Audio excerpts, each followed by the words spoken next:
Hello, and thank you for joining us on today's Ask Andrew show, Canada's first Facebook live streaming family law question and answer show. My name is Andrew Feldstein, and I'm the founder of the GTA family law firm Feldstein Family Law Group. We have offices in Markham, Oakville, Vaughan, and Mississauga. We practice exclusively in the area of family law, and today I'm joined by one of our associates, Quinn Held, and we're talking about preparing for trial. Thank you for joining us today, Quinn. Thank you, Andrew. Happy to be here. All right, so this is a really important topic for a lot of people, and it's ironic because you and I were supposed to be at a trial today, and we thought we were going to have to postpone the show. So we were heavy into preparing for trial when we finally resolved it. Now I'm going to start with whether you're representing yourself or you're considering legal representation. The process of preparing for trial can feel overwhelming. Can you share some insights on what's involved in preparing for trial, common challenges people may face, and why having a skilled lawyer can make a difference? So I think it's fair to say that trial is kind of the biggest thing you will do in your family law matter, and most matters resolve before we get to trial. But by the time you get there, you have already been to your case conferences, your settlement conference, your trial management conference. And once you've scheduled the trial, there's going to be a process for timelines of preparing your documents. And I would say probably one of the biggest challenges people face is the actual preparation and getting there. There's a bunch of work required before the actual trial commences, and that is a gathering your evidence, and whether that be kind of documents. You then also present evidence to the court via an affidavit. You do your own affidavit. You also have witnesses prepare affidavits. So that all happens before you ever actually get to court. We prepare trial records, case books, and you have reply materials. So all of the work that goes in before the trial actually commences, I would say, is probably the most taxing and maybe the most challenging. And I think in order for you to understand what's going on and how to best present yourself for trial and your case, you have to know what evidence matters, what evidence is needed, what's irrelevant, or what may actually damage your case. So I think the process before you actually get to the day in court is probably the most challenging for most people. Well, there's some takeaways I take from what you said, and what people don't know, and this is someone who's earlier on in the process, but when you go to court and you've had, like you said, your case conference and your settlement conference, you will then, after your settlement conference, if you don't resolve the case, go to something called the trial scheduling conference. And when you go to a trial scheduling conference, usually at the conclusion of the settlement conference, they're going to give you a trial scheduling endorsement form to fill out at the trial scheduling conference. And that form is really what I would say is the most critical document leading up to a trial, because that form is what will give you the roadmap and the timing of every document you need to do leading up to the trial. The two sides need to agree on a schedule for the exchange of documents, but even if you haven't agreed on it yet, it's a great checklist to say, what do I need to do leading up to trial and leading up to the trial scheduling conference in order to be ready? And one of the most important things we have to do is we have to figure out before the trial scheduling conference, how long is the trial going to be? And people may ask, well, Andrew, how do you know how long a trial is going to be? Well, that depends on how much evidence you're giving and how you're giving the evidence. So, for example, Quinn mentioned earlier giving evidence by way of affidavit. When I started as a lawyer, that never happened at a trial. Everyone gave evidence much like you'd see on TV. They get up on the stand, they swear their oath or affirm their evidence, and the lawyer asks them questions and tells the story, and they're told not to ask any leading questions like you might see on TV. And then the other side would cross-examine. But now more and more courts are wanting to reduce trial time that people have. And one way to do that is making the lawyers do their examination in chief by affidavit, so that when they get to the trial, the judge has read the affidavit and the other side is ready to cross-examine. And it's a really important thing to know whether or not the trial is going to proceed that way or not, because that's a huge time saver of the trial. but also significantly increases your preparation time, because now you got to draft what you might have put in an evidence over a day or two into a written affidavit, which can take a considerable period of time. And the number of witnesses are really important, because and it's a common sense thing as soon as you think of it.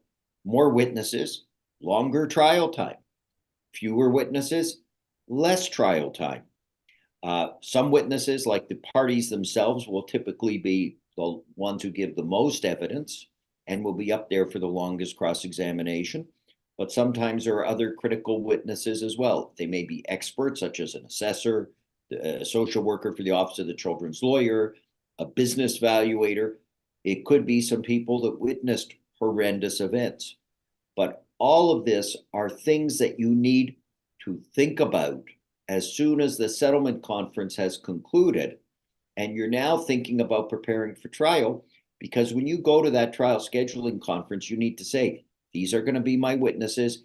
This is how much trial time I'm planning on taking up, how much trial time the other side's taking, how much the cross-examination will be, because that's going to determine, is this a 1-day trial, 2-day trial, a 3-week trial?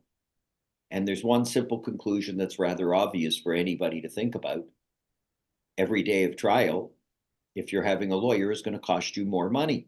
And I go on a simple rule of thumb that every day of trial is 1 to 2 days of preparation, getting ready for that trial.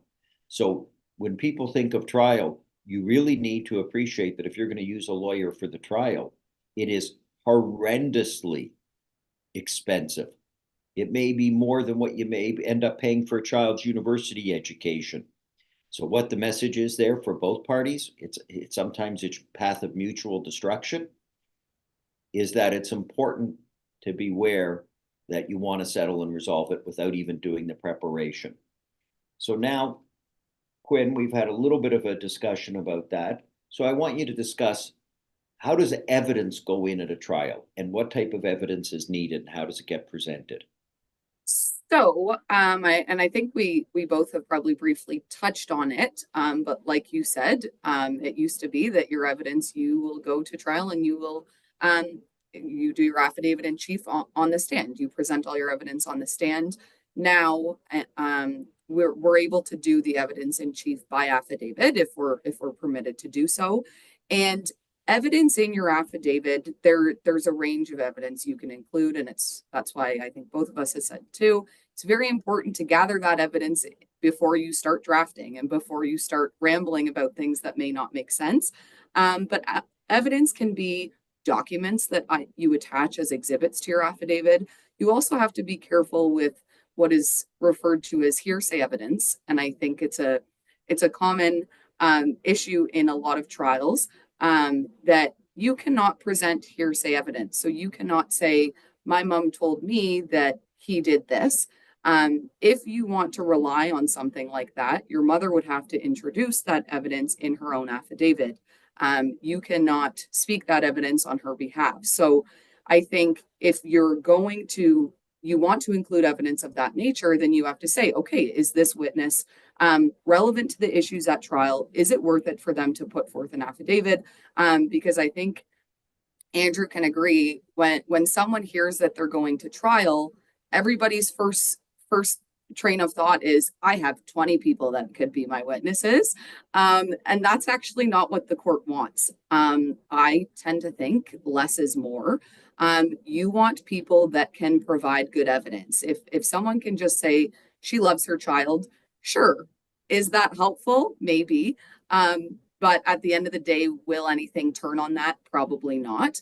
Because I'm sure the other 20 people that you wanted as witnesses could provide that evidence as well. So you will be presenting your own evidence in an affidavit. Your witnesses present their own evidence, and it can be documentary evidence, like financial records, reports. There's a range of evidence, and the evidence is the most important piece of a trial, I would say, because it's what the judge relies on to make their decision. All of your statements, sure, obviously we're trying to convince the judge that you are in the right in the matter, but at the end of the day, they will base their decision on the evidence. So choosing the right evidence and not choosing too much, I think, is also important. Well, the thing that's critical when you say too much is if you have too many witnesses on the same point, there's a higher probability that they're going to give inconsistent evidence and therefore look like they're not telling the truth. So you really have to say, does this benefit my case? And you have to remember, everybody, whether they give it the old school way of oral evidence in chief or they do it by affidavit evidence, they're going to be subject to cross examination. And most people have never been subject to cross examination at a trial. It's not an enjoyable experience. It's not a pleasant experience because when I'm cross examining someone on the evidence, I'm looking at every prior affidavit, every prior sworn statement, and I'm scanning it potentially for hours to find inconsistent statements. And I'm going to try and use those inconsistent statements to build a foundation that demonstrates that person is being less than truthful and that they're trying to manipulate their evidence. So when Quinn says less is more, there can be real merit to that because the more you say, the more likely you are to have inconsistent statements. So you really want to make sure that what you're saying is consistent with sworn evidence that you've said earlier in the case, because that sworn evidence that you put on the record earlier in the case may now come back to haunt you if you're giving inconsistent evidence. And you have to realize that you may think it's really easy to swear something in evidence today and not realize. I mean, here's an easy example. I turn around and I say, my business is doing terrible. I'm losing money. And the lawyer who's cross-examining will say to me, well, have you ever said that your business is successful in the past year? No, I've never said that. And then they produce a copy of your website that says how amazing your business is. Well, now, even though that's not a sworn statement, you don't sound like you're telling the truth. And one of the things judges really look at in a case is when it's he said, she said, and a lot of cases are he said, she said, who do they think is telling the truth? Who do they think is lying? So you need to get in front of that. You can't just say what you think supports your case. If there's evidence, either sworn evidence or evidence out in the public domain that the other side can pick up on, that may come back to haunt you in the event that you've made those prior inconsistent statements. So as a trial goes, you have to really make sure that when we say you got to tell the truth. And if you have bad things that are part of the truth because you said some things that you wish you didn't, that some people, your friends may have told you, why did you ever say something so stupid? Admit it. Say, you know what? After I separated from my former spouse, I was angry. She left me for whomever, and I was full of anger and I was full of hatred, and I said a lot of stupid things. I went to counseling. I got some really good advice. I'm over that anger. I see how that wasn't good for my kids, and I get the message now. And now I'm laser focused on doing what's best for my children, and I realize how important it is for for the children to have both parents in their lives. You say things like that, and you can make up for it versus I never said anything bad about my ex. And the other side has some scathing email of where you called them all sorts of names. Well, you did.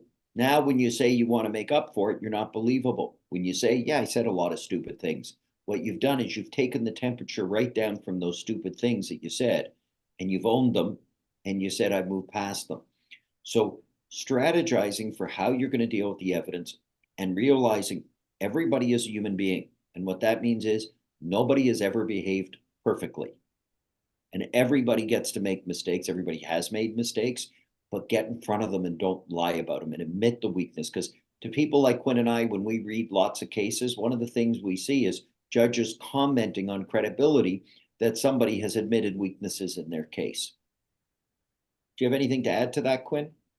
I think you raise a very valid point that people are human and you probably haven't acted perfectly since your separation and maybe even during the marriage. And that's okay. I think it's harder for you to come back from something if we find out after the fact. And that's whether, I mean, if you're working with a lawyer, I think it's one of the most difficult things we deal with is I didn't know something about my client until I find out from the other side. And they say, well, this did happen. And I receive an email, a photo, a video. We don't like to learn things after the fact. And to go to trial, even if you are a self-represented party, you don't want, like Andrew's saying, you say, I'm an amazing person, and they have evidence to the contrary. It's not helping anybody to be dishonest at first. And I think, especially in family law proceedings, we're human. Everybody is very emotional. There's children involved. There could be a lot of financial issues involved, but being honest from the start will help you in the end. Because it is, like Andrew said, easy to kind of explain. I was emotional, but since then, here's what I've done to help that. I've went to counseling. I have sought assistance. I've done various things because now it looks like you're acknowledging the problem and you know how to deal with it. So I think being honest from the get-go is going to make your life easier at trial. So you aren't surprised when you discover that the opposing party's lawyer has done a deep dive into your Facebook page or something of that nature and found out information you never thought would be before a judge. So, and that means make sure you're not saying anything on Facebook you might regret or in social media. The best thing to do is don't say anything about your marriage. Don't say anything about your family. Don't say anything about your business. The best thing is just not to post anything, really, at the end of the day. And if you have nice pictures of your family or your kids that you want to share, do it in a text and don't say anything in writing that's negative. And that leads to my next question. What are some common mistakes that self-represented litigants make when preparing for trial? I think there a lot I think can I mean from the very beginning, like I said, I think a lack of preparation and not getting started when you should is definitely this isn't something that happens overnight. You don't start the day before trial and go to trial. You need sufficient time to prepare. I think inadequate disclosure maybe might be a common problem, meaning that you actually haven't presented all the disclosure you want to rely on. You haven't asked for further disclosure. And that's something that should be done well in advance of going to trial. You don't go to trial and say, well, I haven't received this from them yet. And issues like that should actually be addressed before your trial scheduling endorsement form is signed off by a judge, similar to what Andrew was saying earlier. Um, Evidence issues in terms of hearsay, presenting an affidavit or saying, I know all of this because I was told from another party, I think is definitely a problem. And like I think we said before as well, less is more. I think taking very emotionally based arguments when we all understand you're upset, you're frustrated, you're angry, especially at the opposing party. But at the end of the day, it has to be supported by evidence. I think a lot of self-represented parties don't see the emotional side of this and don't see what at the end of the day a judge isn't going to rely on just that. They need evidence. Because you don't want to lose the focus in your trial. You want to present your best case, and doing that means good evidence and not overloading the system with things that actually aren't relevant to the issues or what you're seeking. And another one would probably be taking very unreasonable positions. And I think it's a lawyer's job for us to have the very difficult conversations with our clients that says, we know you want that, but it's unreasonable. You're doing that. You don't really stand a chance. And even if there is a small chance, is it worth the risk? Because that in turn can cause bigger issues for you. So being unreasonable at trial and even leading up to trial does not help you at the end of the day. Judges want to see that both people are willing to compromise. They're both willing to be reasonable. While it may not have you feeling 100% satisfied, if you can prioritize what's in your child's best interest rather than your own emotions and your hatred for the other party, you're going to look a lot more favorable to a judge. So I think Being reasonable is probably very hard to ask of people at this stage in the proceedings because they're exhausted, they're financially drained, they're angry, but you have to present yourself as reasonable. And I think probably that's one of the biggest issues, I think, whether you're represented or not, that people probably face in family law trials is how to be reasonable and when it's appropriate to be slightly unreasonable and when it's not. Well, I want to add one point to that is that we in Canada are used to watching TV shows and a lot of legal shows, and we see the way examinations and cross examinations are done on TV. And you might see a US show where someone slams the desk and has these wonderful moments. Well, we here live in Canada. It's not the same. And don't think for a moment that that kind of behavior is going to make you look good in front of a judge. If you're cross examining the other side, you need to be respectful to the other side.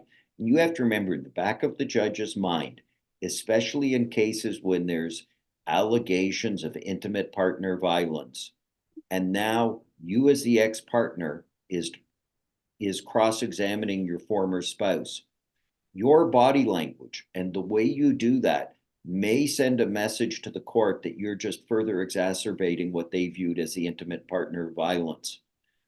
So I can't say enough how you got to ask your questions in a polite and respectful way. There's nothing wrong with asking leading questions, but it's one thing to be beating your chest versus asking the same question in a polite voice, not an aggressive voice. And remember, this is a judge's court. And if you're representing yourself, they're looking at everything you're doing and doing what their job is, which is judging you. And they're making what may be the most important series of decisions for your children and your financial future. So if you're doing it on your own, be mindful of being in a place where you can act in a very civilized and respectful manner to everyone. That's what's expected of lawyers, and that's what's expected of you. Quinn, we touched on this before, which is family law trials can be expensive. What are some ways hiring a lawyer can actually help clients save money in the long run? I think, like I said from the beginning, the preparation phase before trial is absolutely huge. And hiring a lawyer, whether it's on a limited scope basis, I mean, maybe the lawyer isn't going to assist you with the actual days before the court, but having help from a lawyer to gather evidence, to choose your witnesses, to prepare affidavits, to do the legwork before actually attending on the day, I think can save someone a lot of money because a lawyer will tell you where the issues are, what evidence we need to support your case, because I think a lot of people, like I said, are very emotional and they want to throw everything in their kitchen sink in there. Is it actually relevant to the issues at hand? It might not be. And I'm sure there's people that can prepare hundreds of pages of affidavit material. Is that necessary when you've repeated yourself for over 50% of your affidavit? Probably not. And it's going to cost a lot because you, like Andrew said, you get cross-examined on that. So I think having guidance, even in the initial phases, like Andrew said as well, choosing how long your trial is going to be. I don't think many people, lawyers included, unless you've had experience doing a trial, you're not going to know how long certain witnesses will take. So I think the initial preparation phase, if you have guidance, whether it be kind of mentoring, coaching, and just getting you to the day before you actually get to court, I think it will end up saving the party a lot of costs in the long run. Because keep in mind too, something that I don't think we've really touched on is if you do end up losing, a judge can make a cost order against you, and if you have burden the court with a bunch of unnecessary materials. You've taken unreasonable positions because you simply just didn't really know what you were doing, either before or during. You can run into a cost order against you. And that's not something you want to experience after going through a lengthy trial. So I think getting initial mentorship is probably the be all and end all if that's something you can put your money towards. And I want to add, some people may think, well, if I can't afford a lawyer, I'm better to save my money for the trial. The problem is, if you bring us on just before the trial or just before the trial scheduling endorsement, you may have already caused irreparable damage to your case. I always remember one case where the client hires me after they did their answer themselves. And the answer was so vile and so full of hatred that called their former spouse a useless piece of garbage, basically, throughout the material, and that she did absolutely nothing and was a waste of space. That becomes very hard to walk you back from that position when it's in writing, in court material, and as an answer. So the problems you may be creating early on may be insurmountable for your counsel to get over later on. And quite frankly, and I echo Quinn's sentiments, which is if you come to a good lawyer that knows what they're doing, one of our jobs, we are not a cheerleader. That's what we're not. We're there to tell you reality. And if we think you have a weak case, it's our job to tell you that so you're not going to go waste a university education and furthering a conflict when we know you're going to lose. So it's our job to tell you, we think you got a lousy case. It's not what you may want to hear, but it really is what you need to hear. And I want to move on with Quinn. If someone is unhappy with the trial, what are the, I shouldn't say with the trial, with the decision the judge has made, what are their options? What do they do? So you do have the option of appealing a trial order. And I think there's a common misconception that this is another attempt for you to re-argue your case. That is not what an appeal is whatsoever. It is not your second kick at the can. It's not a retrial of the trial that just happened and that resulted in the decision. There has to be an error in law for an appellate court to say, we need to review this decision and see if it was actually correct. It's not a time for you to say, oh, and I forgot some evidence here and I forgot some evidence there. You're not doing a retrial of the issue. You're asking the court, did the judge make the decision or did they err? Did they make such a significant error that their decision should be overturned? I would say appeals, and Andrew, you can chime in. I don't think they're exceptionally common. I would say maybe they're more rare. But I think probably for self-represented parties in particular, you have to understand that it's not a second shot at the trial that just occurred. There has to be an error that's so significant that it should be reviewed and potentially changed. And at the end of the day, that's exactly right. So you have to realize an appeal may just be a further waste of money if you don't have a good case. And more times than not, when people have brought me cases to review for an appeal, my opinion is forget about it. Because what you're upset about is the judge exercised discretion in finding facts. And you don't get to appeal the judge's decision about finding of facts unless they're unreasonable findings of fact. And there's going to be an incredible amount of deference given from the appellate court to the trial court on those kind of issues. So if a judge says, I found that I preferred the evidence of dad over mom and gave some reasons, you're not going to win on those findings of fact. It's how those findings of fact are applied as law. Now, I do see, Quinn, that we're out of time. So to our viewers, I wanted to thank them for listening today or watching today. I hope they've given a better or gotten a better understanding of what's involved in trials and trial preparation and the importance of working with a lawyer in order to avoid some of the common pitfalls and ensure that their best interests are represented in court. Quinn, I wanted to thank you for joining the show today. And to our viewers, if you're looking for assistance as part of your separation or divorce matter, feel free to contact us. Take a look at our website, separation.ca, visit our Facebook page. The next Ask Andrew show will be on Tuesday, January 28th at 12 noon. This was our last one for 2024. And if you have any questions or ideas for future shows, please don't hesitate to email us at info@feldsteinfamilylaw.com. And once again, thank you for watching and have a great new year.